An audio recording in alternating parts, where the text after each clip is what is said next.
Hello. Alright, I want to make a distinction between two kinds of atheism because they have two different meanings. Little cat's home again, wants to go out, don't you? Um,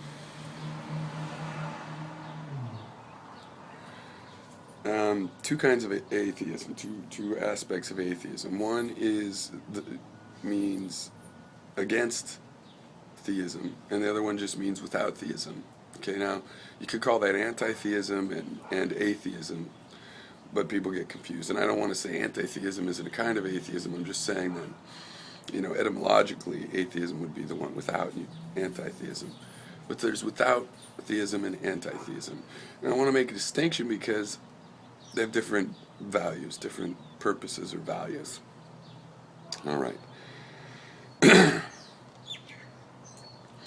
Now, the value of reasoning that does not include theism is that theism is an illogical set of heuristical rules of thumb that don't fit together. They're incoherent. So there's no need for incoherent systems in our way of thinking. Inconsistencies, there could be inconsistencies, but you don't need an incoherent system to analyze the inconsistencies of the world. And as we know, if you use a coherent system to analyze inconsistencies, you resolve many of the inconsistencies as merely illusion, not really inconsistent, right? Okay. I could think of examples, but let's just assume that to be a tangent. Okay.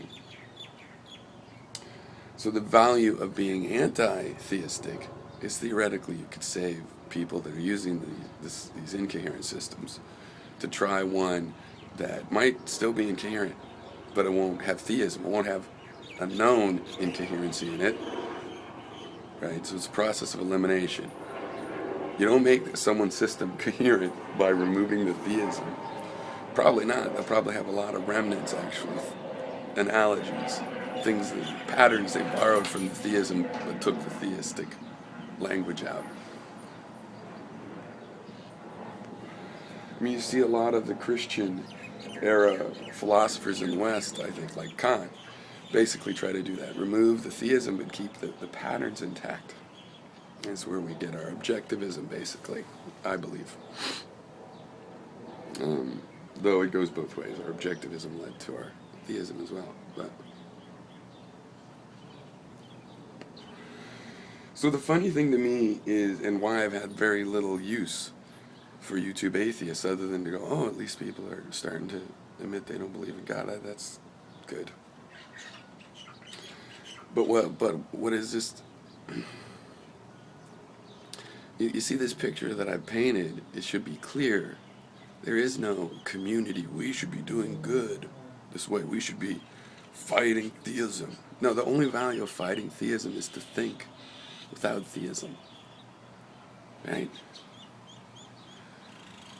There could be people that say they're part of a religion that don't use theistic reasoning. This is a complicated world.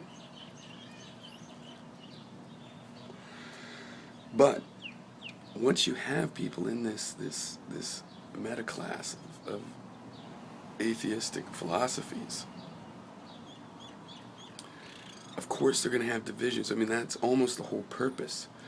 Theism has hidden the real divisions. It's blocked our work. It's reduced the resolution by which we can analyze things. It's smeared stuff together. The incoherency has caused resolution degradation.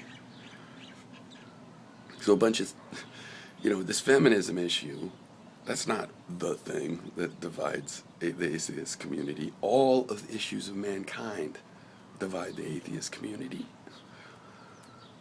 There's liberals and conservatives, and there's every philosophy in there. There's atheist MRA activists. There's they're atheists of every significant stripe of policy advocate. Feminism is still a big issue for people, so we're noticing that one. But I could have told you, and I mean, I might have 6 years ago, some of the things that'll rise up. There's going to be big economic differences.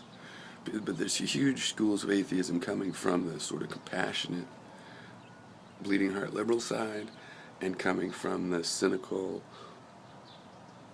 I recognize in theism the kind of mindfuck tricks that people do in general, so, oh yeah, it's just a scam, right?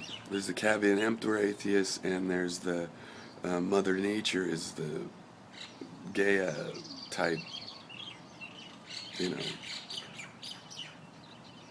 liberal version, where God turns out to not be kind enough. You know, there's people that feel fucked over by God. Fuck him, I'm not going to listen to you, Dad. And there's ones that are like, how could a God let, 1,000 babies die? Forget it, there must not be one. And they're going to have a lot of clashes. They have a lot of things to battle over. So my take is really like, when you study the history of philosophy, you see that the rejection of theistic thinking, even among Christians, even among people that refuse to reject Christianity as some sort of idea, some sort of word that they said had a meaning, cultural designator, it goes back hundreds of years. If you really look, you can find your atheists going back the whole way. You can find that a lot of people in ancient Greece, they didn't believe this pantheon. It was like believing in Confucius's sayings or something. They're good stories. It's a repository of cultural history for children to take serious, like Santa Claus. And everybody might go, yeah, Santa Claus exists, but really, it's for children. That kind of thing goes way back.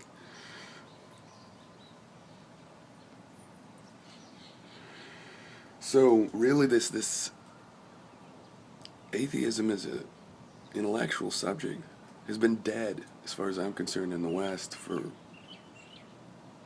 200 years, really.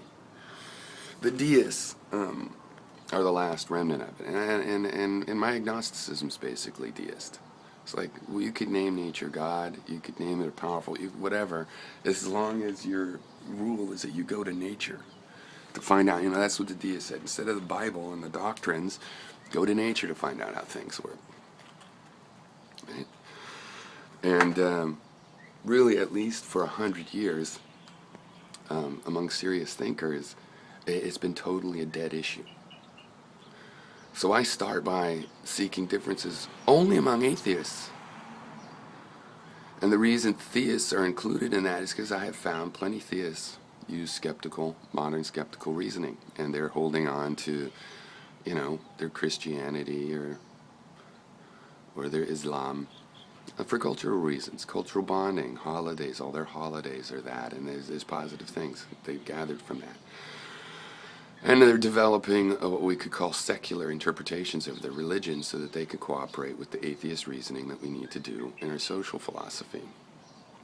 So,